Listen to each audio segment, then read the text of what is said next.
আসসালামু আলাইকুম। সড়কে নয়, জনস্বার্থে সোহরাওয়ার্দী উদ্যানে সমাবেশ করছি বলে মন্তব্য করছেন জামাত ইসলামের সেক্রেটারি গোলাম পরোয়ার।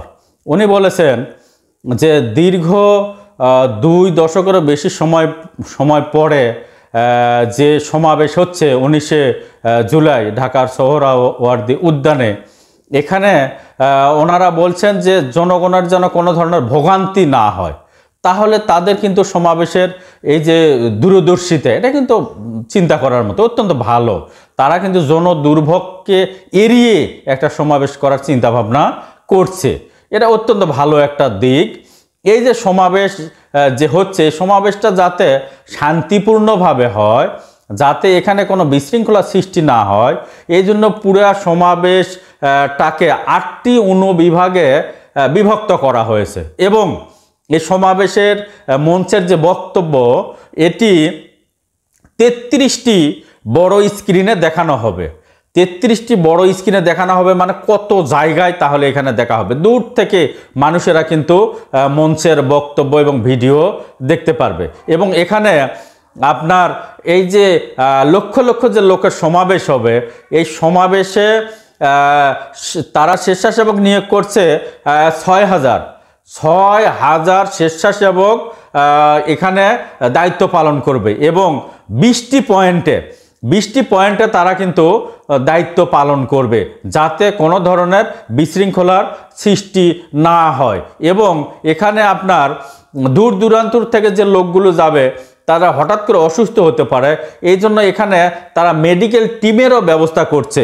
এখানে মোটামুটি 15টি মেডিকেল টিম থাকবে বিভিন্ন জায়গায়। প্রত্যেকটি টিমে 2 জন করে বড় ডাক্তারও থাকবে সেখানে। হঠাৎ করে যদি কেউ অসুস্থ হয়ে যায়, তাহলে তাৎক্ষণিক ট্রিটমেন্ট দেওয়ার জন্য সেখানে ডাক্তারও থাকবে। তাহলে এখানে মোটামুটি একটা শৃঙ্খলার সঙ্গে অনেক চিন্তা ভাবনা করে কিন্তু প্রোগ্রামটা করা হচ্ছে। তারপরেও যে বিশৃঙ্খল বা এখানে আওয়ামী ফ্যাসিস্টদের আক্রমণ হবে না, এর গ্যারান্টি দেওয়া যাচ্ছে না। যদিও প্রশাসনেরা অত্যন্ত সচেতন, তার সজাগ দৃষ্টি রাখছে, তারপরেও এখানে কিন্তু সেটা আমরা নিশ্চিত হতে পারছি না কি হবে। যাই হোক, আমরা আশা করছি যে প্রোগ্রামটা অত্যন্ত সুন্দরভাবে হয়। সোহরাওয়ার্দীর প্রোগ্রামে যে দাবিগুলো পেশ করা হবে, 1 নম্বর দাবি হচ্ছে নির্বাচনে লেভেল প্লেয়িং ফিল্ড।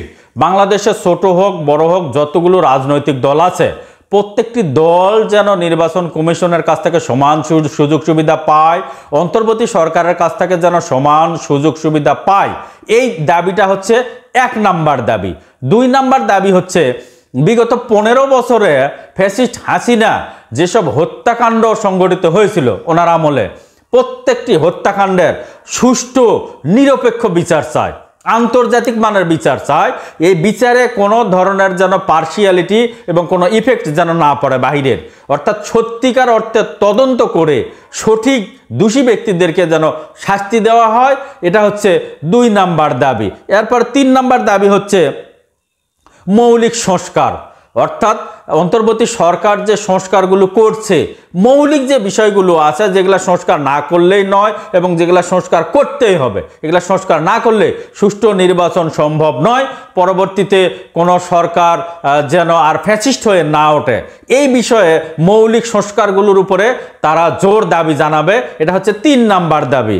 এরপরে 4 নম্বর দাবি হচ্ছে অংশগ্রহণমূলক নির্বাচন। অংশগ্রহণমূলক নির্বাচন বলতে বিগত 3টি নির্বাচন, আপনার 14 সালের নির্বাচন, এরপরে 18 সালের নির্বাচন এবং 24 সালের নির্বাচনের মতো যেন নির্বাচন না হয়। আপনারা জানেন 14 সালের নির্বাচনে 153টি আসনে বিনা প্রতিদ্বন্দ্বিতায় বিজয়ী হয়েছিল। কোনো দল সেই আসনগুলোতে ইলেকশন করেনি, তারা বর্জন করেছিল। 18 সালের নির্বাচনে আপনারা দেখেছেন যে 30 তারিখের যে ভোট ছিল, এই ভোটটা 29 তারিখে রাত্রেই হয়ে গেছে।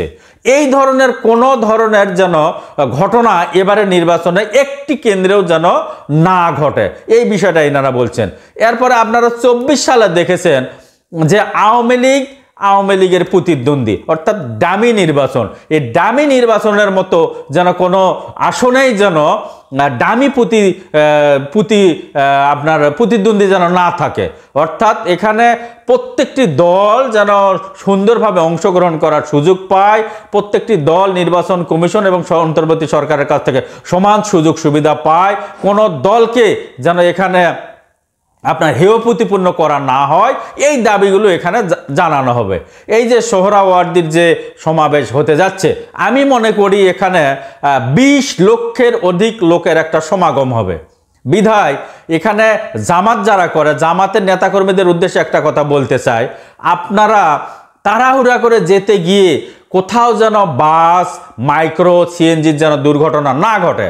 আমি চাচ্ছি এই যে এতগুলো লোক সারা দেশ থেকে যে সোহরাওয়ার্দীতে ঢুকবে, তারা যেন নিয়ম শৃঙ্খলার সঙ্গে শান্তিপূর্ণভাবে যায়।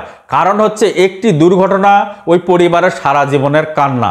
এখানে যেন কোনো ধরনের দুর্ঘটনার শিকার না হয়, আপনারা সুশৃঙ্খলভাবে সেখানে যাবেন।